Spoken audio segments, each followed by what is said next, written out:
Hello everyone, आप सब लोग कैसे हैं। आशा करती हूँ सब लोग बहुत ही अच्छे हैं, बहुत ही मज़े में हैं।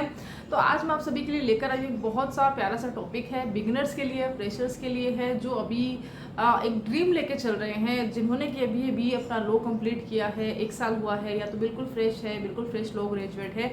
अब जो है उनके सामने काफ़ी सारे ऑप्शंस है लॉ में, बहुत सारे ऑप्शंस हैं उनके सामने कि उनको जुडिशरी में जाना चाहिए, या तो फिर उनको वकालत में जाना चाहिए, या तो उनको प्राइवेट सेक्टर देखना चाहिए, या तो फिर अभी उनको कुछ समझ में नहीं आ रहा है तो वो कोई कॉन्ट्रैक्ट की जो जॉब्स है वहाँ पे उनको जाना है, या तो बहुत सारी चीज़ें रहती है। तो इसी में कड़ी को जोड़ते हुए मैंने यहाँ पे एक सोचा कि एक क्वेश्चन है जो मेरे पास भी आया हुआ है कि यहाँ पे लिटिगेशन कई कई सारे लोगों की बहुत पसंद होती है। लिटिगेशन में भी यहाँ पे एक पर्टिकुलर एक कॉर्पोरेट लॉयर है।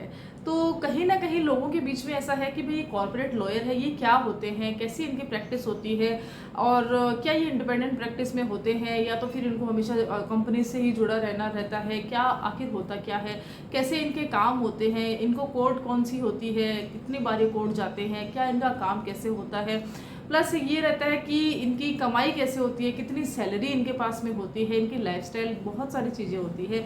यहाँ पर हम कोशिश करेंगे कि थोड़ा थोड़ा हम हर एक चीज़ को यहाँ पे कवर करें, ताकि आपके जो क्वेश्चंस आते हैं ना, वह कहीं ना कहीं आपको यहाँ पे काफ़ी बेनिफिट मिलने वाला है। दूसरा ये रहता है कि जैसे कि मैंने अभी हाल ही में एक वीडियो जो है आप सभी के लिए बनाया था, जहाँ पर कि मैंने बताया था कि जो 4 LLB के बाद में 4 जो ऑप्शन है, हम सोचते हैं कि हमें LLM करना चाहिए, या तो फिर हमें जुडिशरी में जाना चाहिए, या तो मुझे यहाँ पर UPSC में जाना चाहिए, जो कि प्रशासनिक सेवा का अगर मेरे अंदर है। दूसरा ये रहता है कि या तो फिर लास्ट मुझे लिटिगेशन में जाना चाहिए। तो कहीं ना कहीं बोलते हैं कि भी लिटिगेशन लास्ट होती है, कुछ नहीं तो लिटिगेशन करो, बट एक्चुअली में ऐसा होता है क्या? अगर ऐसा होता है तो नहीं, ऐसा नहीं होता है। हाँ, लिटिगेशन आपको अलाउ करती है कि आप जो है कोर्ट जा सकते हो, आप बैठ सकते हो, आप देख सकते हो, लेकिन आपको यहाँ पे कितना स्ट्रगल होता है, आप एक अपनी परफेक्ट लाइफस्टाइल तक आते आते आपको कितना टाइम देना होता है, 3-4 साल 5 साल आपको देना होता है, तब आपकी अर्निंग होती है, अच्छी अर्निंग होती है, जहाँ पर कि आपके पास बचत भी होती है, आपने एक अच्छी लाइफस्टाइल भी यहाँ पे जीते हैं। तो लिटिगेशन एक ऑप्शन है, बट लिटिगेशन में भी आपके पास अर्निंग का जब तक वे नहीं होता है तो उसको हम एकदम से ऑप्शन नहीं मान सकते हैं। इसी के जो इशू था, क्वेश्चन था, ये इन्हीं सब चीज़ों को लेते हुए मैंने वहाँ पर वो वीडियो जो है अपलोड किया है कि कैसे आप जो है अपनी स्किल पहचानो कि आपको आखिर करना क्या है, स्किल के आधार पर आप जो है काम कर सकते हैं। तो यहाँ पर रहता है। अब यहाँ पर जो कॉर्पोरेट लॉयर है, अगर आप सोच रहे हैं कि भाई मेरे को कॉर्पोरेट लॉयर बनना है, लेकिन अगर यहाँ आपने मास्टर्स नहीं किया है तो कहीं ना कहीं आपने चूक कर दी है। ऐसा मैं क्यों बोल रही हूँ, क्योंकि वीडियो में जब हम आगे चलेंगे तो आपको पता चलेगा कि मैं ऐसा क्यों बोल रही हूँ। तो होता है ना कि भाई हमने लॉ कर ली है, लेकिन हमें ये करना है, हमें ये पता ही नहीं रहता है कि हमने लॉ तो कर लिया, लेकिन अगर हमें किसी भी पर्टिकुलर विभाग में जाना है, या तो मुझे एक पर्टिकुलर क्रिमिनल लॉयर बनना है, या तो मुझे कॉर्पोरेट लॉयर बनना है, तो उसके लिए मुझे अदर मेरी जो क्वालिफिकेशन है उसमें क्या मैं एडिशनल ऐड कर सकती हूँ। तो उन सब के लिए मैं यहाँ पर एक जो वीडियो है आप सभी के लिए बना रही हूँ। तो यही है। तो एक क्वेश्चन है कि भाई जो बड़ी बड़ी कंपनीज रहती है, उनके जो लीगल डिपार्टमेंट और जो लीगल डिपार्टमेंट के जो उनके इश्यूज रहते हैं, उनकी जो लीगल डील्स होती हैं, आखिर कौन करता है? तो इसका आंसर आप इजीली बता सकते हैं कि भाई कॉर्पोरेट लॉयर करेगा, बिल्कुल करेगा। और यहाँ पर इस वीडियो में भी मैं यही बताने वाली हूँ। तो यहाँ पे उनकी क्वालिफिकेशन क्या रहेगी, उनकी प्रैक्टिस कैसे होती है, ये सारी चीज़ें रहती हैं। कौन कौन से लॉ फॉर्म में आप जो है ये जॉब ले सकते हैं, ये भी आप देख सकते हैं। बट हाँ, सबसे ज़रूरी होती है कि आपको खुद से पूछना होगा कि क्या वाकई मैं कॉर्पोरेट लॉयर बन सकता हूँ या बन सकती हूँ, क्या मेरे अंदर ये स्किल्स है। और अगर आपको लगता है कि यस आपके अंदर ये स्किल है, तो डेफिनेटली आप कॉर्पोरेट लॉयर बन सकते हो, और आपकी लाइफस्टाइल भी अच्छी होगी, और आप एक बढ़िया सैलरी आपके हाथ में रहेगी, और एक बोलते हैं ना कि एक बहुत ही अच्छा एक आपका डिसीजन ये रहेगा। तो चलिए शुरुआत कर लेते हैं सबसे पहले इसमें कि वे लॉयर जो कंपनीज को लीगल एडवाइस देते हैं, ठीक है, कौन होते हैं? कॉर्पोरेट लॉयर होते हैं। तो चलिए इसी में थोड़ा और आगे बढ़ लेते हैं। कंपनीज के अंदर जो लीगल कॉन्ट्रैक्ट होते हैं, एग्रीमेंट्स होते हैं, कंप्लाइंसेस होते हैं, शेयर होल्डर डिस्प्यूट्स होते हैं, उनको जो देखते हैं वो कौन होते हैं? वो कॉर्पोरेट लॉयर होते हैं। कॉर्पोरेट लॉयर क्या एवरीडे कोर्ट विजिट करते हैं? नहीं, वहाँ पर वो एवरीडे कोर्ट विजिट नहीं करेंगे। तो फिर वो क्या काम करते हैं? उनका ऑफिस बेस्ड जो वर्क होता है वह ज़्यादा होता है। अब यहाँ पर ये जो है ऑनेस्ट मोस्टली क्या रहता है, इनका जो वर्क इसमें रहेगा, ऑफिस में रहेगा। अब यहाँ पे इन हाउस जो काउंसिल्स रहती है, लॉ फर्म्स रहती हैं, इनमें भी वह काम कर सकते हैं। तो इस तरह से इनका जो कॉर्पोरेट लॉयर है, इनका काम रहता है। अब यहाँ पर आगे और भी बहुत सारी बातें हैं जो आपको बहुत जानना ज़रूरी है। इस वीडियो को स्किप मत करना, हो सकता है ये वीडियो देखने के बाद आप कॉर्पोरेट लॉयर बनना चाहो। ओके, तो किसी भी चीज़ की शुरुआत करते हैं तो उसकी बेसिक चीज़ों पे जाना चाहिए कि वह शुरुआत कब से होती है। तो आप एक स्टूडेंट है, आपने 12th कंप्लीट कर लिया है, अब आपके माइंड में है कि मुझे यहाँ पे लॉ कंप्लीट करना है। एक तो ये रहता है, तो आप जो है यहाँ पे 5 ईयर LLB कोर्स करते हैं। दूसरा ये रहता है कि हमें अभी तक नहीं पता है हम लॉ कर रहे हैं या नहीं करना है, हम यहाँ पे जो ग्रेजुएशन डिग्री होती है वह ले रहे हैं। अब भले हमने BA किया हो, BCom किया हो या BSc किया हो, डजेंट मैटर। अगर हमें अब भी लग रहा है कि नहीं, मैं यहाँ से सेटिस्फाई नहीं हूँ, मुझे यहाँ पे लीगल में जाना है, लॉ में जाना है, मुझे यहाँ पे लॉ में आगे अपना फ्यूचर दिख रहा है, तो मैं वहाँ पे लॉ जो सब्जेक्ट है उसके अंदर ग्रेजुएशन फिर से करूँगी, तो मेरे पास यहाँ पे डबल ग्रेजुएशन भी वैसे हो जाएगी। ठीक है, तो आप पे डिपेंड करता है। मेरी राय है, क्योंकि आजकल के हिसाब से भी देखा जाए, क्योंकि LLB जो 3 साल का कोर्स हुआ करता था, वह 5 साल जब नहीं था तब हुआ करता था। अब काफ़ी टाइम से हमारे सामने ये चीज़ जो है 5 साल का LLB कोर्स है, तो ये बेटर ऑप्शन है। तो अगर आप सोच रहे हैं कि आपको लॉयर बनना है, कॉर्पोरेट लॉयर आप बनोगे, लेकिन अगर आप लॉयर ही बनना है तो आपके लिए ये जो कदम है आपको उठाना है कि आपको 12th के बाद में लॉ करना है। 5 साल का आपका लॉ रहेगा। अब आपको क्या करना है, लॉ कंप्लीट हो चुका है तो किसी भी फॉर्म में हम जाते हैं, किसी भी स्पेशल, आपको किसने बोला कि आप कॉर्पोरेट लॉयर हो? क्या आप खुद को कॉर्पोरेट लॉयर बोल के क्या आपने खुद को ये टैग दे दिया? तो क्या वाकई में आप कॉर्पोरेट लॉयर हो? क्या वाकई में आप कंपनीज के वर्क डील कर रहे हो? ऐसा नहीं है क्या? तो फिर कैसे? तो अगर मैं कल को किसी भी जो है कंपनी में यहाँ पे जॉब ले रही हूँ, कोई भी लॉ फर्म है, बड़े लॉ फर्म है जो मुझे as a corporate lawyer deal कर रहेंगे, जो मुझे कंपनी में जो है जगह देंगे, ठीक है, एक अच्छी सैलरी के साथ मुझे यहाँ पे काम देंगे, तो यहाँ पर वह क्या मेरा ग्रेजुएशन ही देखेंगे? क्या वो देखेंगे कि भाई मैंने यहाँ पे लॉ कंप्लीट किया है? नहीं, यहाँ पर वो मेरा स्पेशलाइजेशन देखेंगे। अब उसके लिए क्या करना है, तो यहाँ पे जैसे कि मैंने कहा, वीडियो की शुरुआत में कहा था कि भाई मास्टर्स करना बहुत ज़रूरी है, और कोशिश आपको यही करनी है कि आपको कॉर्पोरेट लॉ स्पेशलाइजेशन आपको यहाँ पे करना है। अब हाँ, इसमें एक चीज़ और भी है कि आप इसके साथ में CS भी कर सकते हैं, जो कंपनी सेक्रेटरी भी कर सकते हैं। तो ये वाला भी ऑप्शन है आपके पास में। अगर आप इसमें भी, अगर आपने CS भी किया है, तब भी आप जो है कॉर्पोरेट लॉयर की जो ये फॉर्म्स है यहाँ पर आप जो है अप्लाई कर सकते हैं। बाकी यस, आपको LLM पक्का करना है। LLM बहुत 2 साल का एक कोर्स होता है जो कि बहुत ईजिली हो भी जाता है, इतना टफ रहता नहीं है। अगर आप इसमें, और एक चीज़ कोशिश ये करना, देखो ऑल्दो मेंशन मैंडेटरी नहीं है, लेकिन अगर आप एक अच्छे परसेंटेज के साथ में, मीन्स कि आपको 55 to 60% के बीच में लाते हैं, इससे बेटर है कि आप 60% के, अगर 1% भी एक्स्ट्रा लाते हैं तो वह फर्स्ट डिवीज़न के हिसाब से आपका मास्टर्स देखा जाएगा। तो कहीं ना कहीं आपको काफ़ी सारा बेनिफिट यहाँ से मिलता है।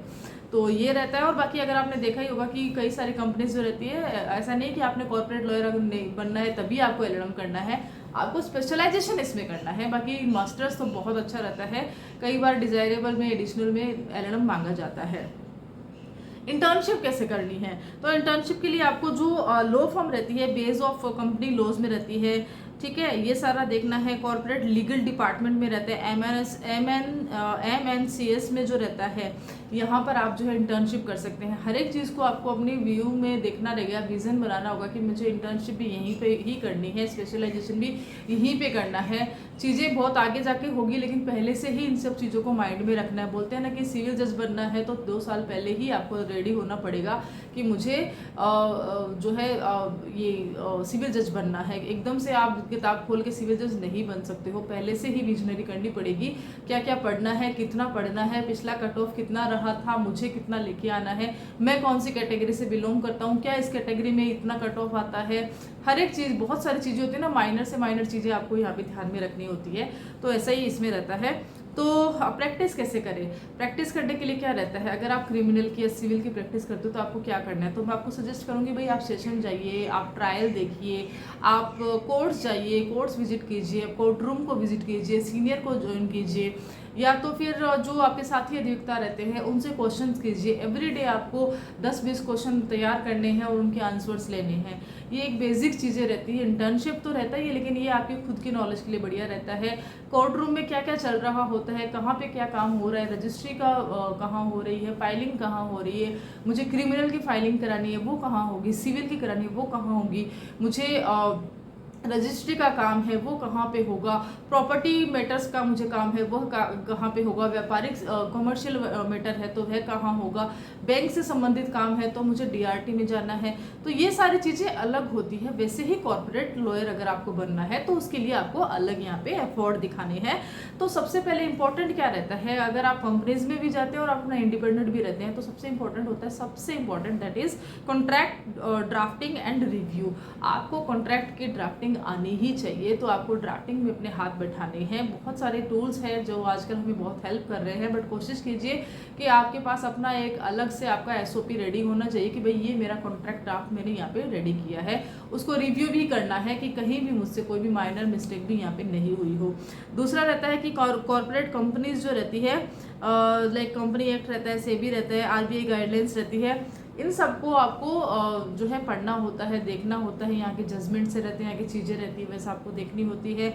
लिटिगेशन कम होती है, बट यस एनसीएलटीज में आपको जाना हो सकता है। एनसीएलटीज मतलब जो नेशनल कंपनी लिटिगेशन ट्रिब्यूनल्स में यहाँ पे आपको जाना रहता है। अब बात कर लेते हैं यहाँ की कमाई की। बहुत जगह पे आपने सुना होगा कि भाई कॉर्पोरेट लॉयर खूब कमाता है। बिल्कुल सही सुना है आपने, एक कॉर्पोरेट लॉयर बहुत कमाएगा, लेकिन हाँ यही है जैसा कि मैंने पहले कहा, खुद से टैग नहीं देना है कि आया मैं कॉर्पोरेट लॉयर। नहीं, जब तक आप खुद एक खाली बोलने से कॉर्पोरेट लॉयर आप नहीं बन जाते हैं, आपको उसके लिए एफर्ट दिखाने होंगे। इंडिपेंडेंट प्रैक्टिस में आते आते आप इतने निखर जाओगे। और दूसरा ये रहता है कि लॉ फर्म्स रहती है, कंपनीज रहती है, वह भी आपको एक अच्छी पैकेज देती है। सैलरी आपको बहुत बढ़िया, लाखों में यहाँ पे आपको सैलरी मिलती है। देखिए कैसे, तो यहाँ पे आपके जो फ्रेशर्स जो रहते हैं, जो तो वह इंटर्नशिप करते हैं और उसके बाद में बड़ी बड़ी लॉ फर्म रहते हैं, वहाँ पे उनकी जॉब लगती है, तो हज़ारों से भी लाखों में भी वो अपनी कमाई कर सकते हैं। जॉब प्रोफाइल ये रहती है, काम खूब रहता है, ये सब रहता है, ठीक है। दूसरा ये रहता है कि इन हाउस काउंसलिंग रहती है। सीनियर कॉर्पोरेट लॉयर्स में अगर आप ऐड होते हो तो भी यहाँ पे आपको अच्छी सैलरी पैकेज मिलते हैं, ठीक है। कंपनी पर भी डिपेंड करेगा। ऐसा नहीं है कि भाई कोई कंपनी है जो आपको इतना पैकेज नहीं दे पा रही है, वो मंथली आपको 50K दे पा रही है। हो सकता है कुछ कंपनीज आपको मंथली 15 लाख भी दे रही हो। डिपेंड करता है कि आपका खुद का स्किल आपने कितना सुधारा है और कितनी बड़ी कंपनी के साथ आप जुड़े हो, डिपेंड वो करेगा, ठीक है। इंडिपेंडेंस प्रैक्टिस क्या हो सकती है? बिल्कुल हो सकती है, बट शुरुआती दिनों में आप जो इंडिपेंडेंस प्रैक्टिस ना कीजिए। कोशिश ये कीजिए कि इंटर्नशिप कीजिए और उसके बाद में है सीनियर एडवोकेट्स को भी आप जो है उनके अंडर काम कीजिए। काफ़ी 2-4 साल आप उनके अंडर काम कीजिए, कंपनीज में काम कीजिए। उसके बाद अगर आपको लगता है कि हाँ मुझे अपनी इंडिपेंडेंट प्रैक्टिस करनी चाहिए, तब आप करिए। काफ़ी अच्छे केसेस होते हैं और काफ़ी बढ़िया यहाँ पे आपको सैलरी मिल सकती है। कमाई आप खुद से कर सकते हो। देखिए, खुद की वकील की कमाई का तो आप वो तो रहता नहीं, कुछ फिक्स रहता है, आप पे डिपेंड करता है कि आप कितना अच्छा वर्क करते हो। बात करते हैं टॉप लॉ फर्म्स आप कैसे करोगे। तो देखिए, टॉप लॉ फर्म में यहाँ पे अगर आप रिसर्च करते हो तो आपके सामने आएगी। बाकी CAM है और उसके अलावा यहाँ पे काफ़ी सारी बता के रखिए, आप देखना। और इन हाउस जॉब अगर आप करते हो तो रिलायंस में है, टाटा में है, इन्फोसिस में है, यहाँ पे फ्लिपकार्ट है, अमेजोन, इस तरह की जो कंपनियां रहती है ना, वह भी आपको यहाँ पे वर्क करवाते हैं कॉर्पोरेट लॉयर का। तो यहाँ पर भी आप देख सकते हैं, ठीक है। केसेस कैसे डील करने ये भी रहता है, ठीक है। आगे आपके लिए टिप्स भी रहेगा, अगर आप मुझे सुन रहे हैं तो आपके आगे टिप्स भी रहेगा लॉ स्टूडेंट्स के लिए भी। तो केसेस कैसे डील करना है, तो भाई केसेस जो नॉर्मल होता है कि मीटिंग्स लेनी होती है, यहाँ पे कॉन्ट्रैक्ट देखना होता है, किस तरह से क्या इशू आया है, किस तरह से किया जाएगा, एनालाइज करना है। क्योंकि कंपनी को आप रिप्रेजेंट कर रहे हो, ऐसा तो है नहीं है ना कि कंपनी अगर आप कुछ भी यहाँ पे रिप्रेजेंट करोगे तो कंपनी को डायरेक्ट इफेक्ट पड़ता है। और अगर कंपनी को इफेक्ट पड़ता है तो कंपनी सीधे पब्लिक से डील करती है, तो पब्लिक यहाँ पर और पब्लिक का जो रिलेशनशिप रहता है कंपनी के साथ में, उसमें फ़र्क पड़ता है। तो कहीं ना कहीं आप में है जो स्किल है, आपको उस स्किल तक आपको काम करना होता है। बहुत सारी चीज़ें हैं, देखिए इसमें भी लीगल ओपिनियन आपको यहाँ पे देनी होती है। लास्ट में हम बात कर लेते हैं, वीडियो ज़्यादा लंबा ना हो जाए, तो कुछ टिप्स है जो मैं आपके साथ में यहाँ पे शेयर करने वाली हूँ।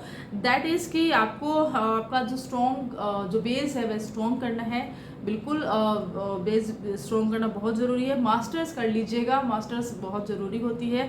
और 60% जैसे कि मैंने कहा इतनी पढ़ाई करो कि 60% तो आए ही आए। तो इसके लिए आप जो है बढ़िया प्राइवेट जॉब जो यूनिवर्सिटीज़ रहती है तो वहाँ पर भी अप्लाई कर सकते हैं। तो वहाँ पर भी आपको अच्छी मार्किंग मिलती है, अच्छी परसेंटेज भी मिल जाएगी, ठीक है। और भाई बड़ा सोचो, ड्रीम बिग। अब अगर मैं आपको बोल रही हूँ कि आपको यहाँ पे 50,000 रुपये मिलेंगे तो आप बोलोगे अरे इतना कोई पैसा मिलता है क्या, मीन्स कि आपका जो ड्रीम बिग नहीं है, बिग ड्रीम नहीं है, आप कुछ भी बोलिए भाई। तो लेकिन अगर आप बड़ी बड़ी कंपनी से, आप रिलायंस के साथ जुड़ रहे हो, आप टाटा के साथ जुड़ रहे हो और वहाँ पर अगर मैं बोलूँ कि आपको 50,000 मिल रहा है तो आपको कैसे लगेगा। वहाँ पे पैकेजेस मिलते हैं कि 15 लाख का पैकेज है, 20 लाख का पैकेज है, इस तरह से आपको पैकेजेस मिलते हैं, ठीक है।